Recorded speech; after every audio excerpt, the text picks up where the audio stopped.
Welcome to This Week in Cardiology. This week we're covering 10 notable papers, spanning major updates in lipid and preventive guidelines, new insights into heart failure management and phenotyping, and advances in vascular and coronary interventions. Let's dive in. We begin with major shifts in cardiovascular prevention and lipid management.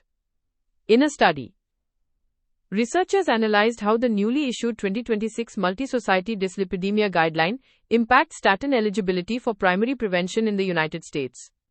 Utilizing a nationally representative sample of over 4,000 adults from the National Health and Nutrition Examination Survey, the authors found that the 2026 guideline substantially expands the population recommended for primary prevention statin therapy. Specifically, an estimated 87.5 million United States adults, or over 56% of the population aged 30 to 79, are now statin eligible. This includes 21.5 million individuals who are newly eligible, representing a significant shift toward younger and lower risk cohorts who have a mean estimated 10-year cardiovascular risk of just over 3%, compared to over 6% for those previously eligible. Under these new parameters, more than 93% of adults in their 70s and 85% of those in their 60s are eligible for primary prevention statins.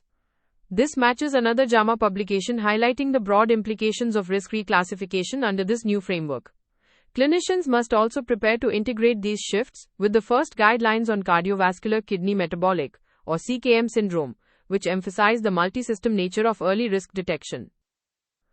On the lifestyle front, a new scientific statement from the American Heart Association. The statement highlights that habitual coffee consumption is associated with a lower risk of type 2 diabetes, coronary artery disease, and heart failure, and reveals an inverse J-shaped relationship with blood pressure.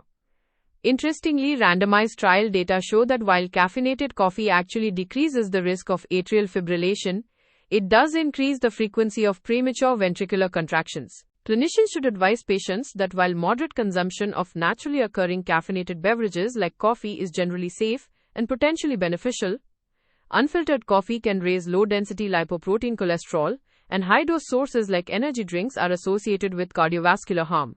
Moving to heart failure, translation of clinical guidelines into real-world practice remains a major hurdle. A cohort study published in JAMA Internal Medicine evaluated guideline-directed medical therapy after heart failure hospitalization in over 6,000 patients within a regional United States health system.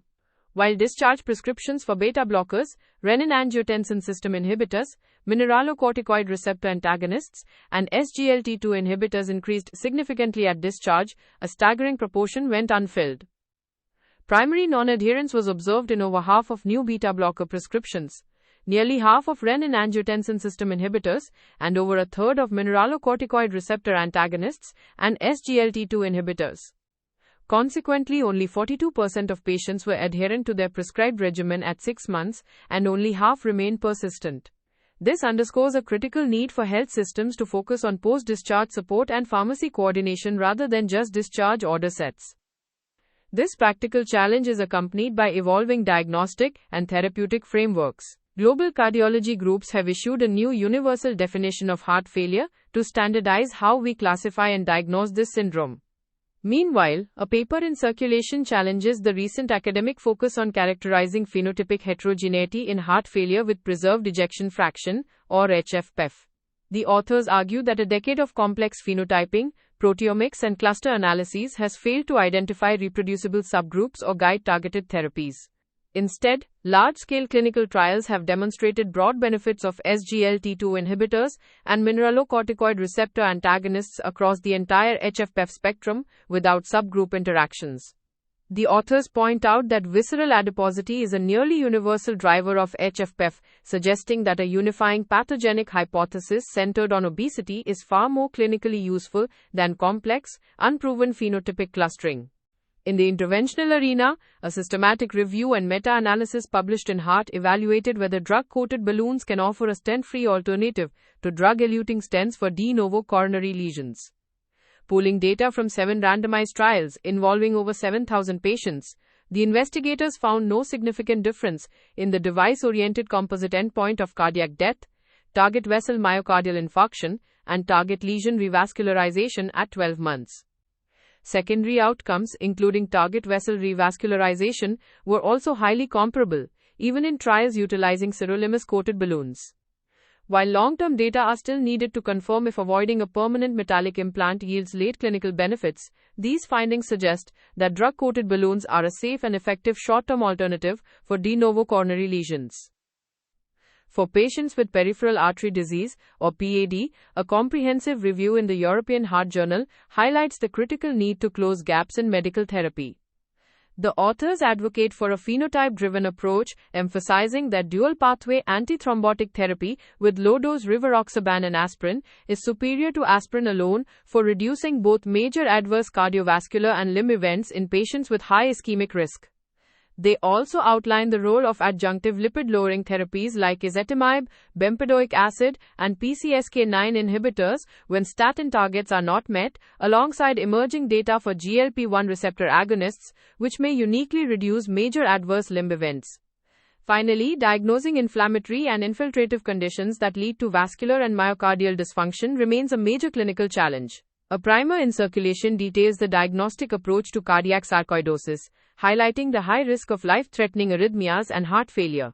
Because no single test has perfect sensitivity and specificity, the authors recommend a 5-step diagnostic pathway integrating cardiac magnetic resonance imaging and FDG positron emission tomography, with advanced imaging mandatory prior to permanent device implantation in all de novo presentations.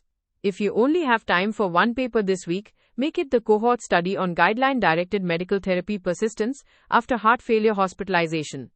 This paper is a sobering wake-up call for practicing cardiologists, demonstrating that nearly half of our newly prescribed life-saving heart failure therapies are never even initiated by patients after discharge, with adherence dropping further by 6 months. It shifts our focus from the guidelines themselves to the critical hands-on work of transitional care and medication adherence. Here are the key takeaways from this week in cardiology. First, the 2026 dyslipidemia guideline significantly expands statin eligibility in the United States, bringing over 21 million newly eligible, younger, and lower-risk adults into the primary prevention framework. Second, post-discharge medication non-adherence is a major barrier in heart failure, with roughly half of newly prescribed guideline-directed therapies left unfilled at the pharmacy. Third, complex phenotypic subtyping in HFpEF has largely failed to deliver clinical utility. Instead, clinicians should focus on broad-spectrum therapies like SGLT2 inhibitors and address visceral adiposity as a central pathogenic driver. Fourth, drug-coated balloons show comparable 12-month safety and efficacy to drug-eluting stents for de novo coronary lesions, offering a viable stent-free strategy. And finally, dual-pathway antithrombotic therapy with low-dose rivaroxaban and aspirin should be prioritized in high ischemic risk peripheral artery disease patients to protect both cardiovascular and limb outcomes. That's your roundup for this week in cardiology. The full transcript and references are available on the episode page in your Audio Scholar library. This is an AI-curated summary. For clinical decisions, always consult primary sources and current guidelines. See you next week. If this weekly briefing is useful, follow the show in your podcast app so new episodes arrive automatically. And for audio briefings on your own clinical questions and papers, visit audioscholar.cc. This is an automated summary generated by artificial intelligence, which can make mistakes. Always review the original source materials.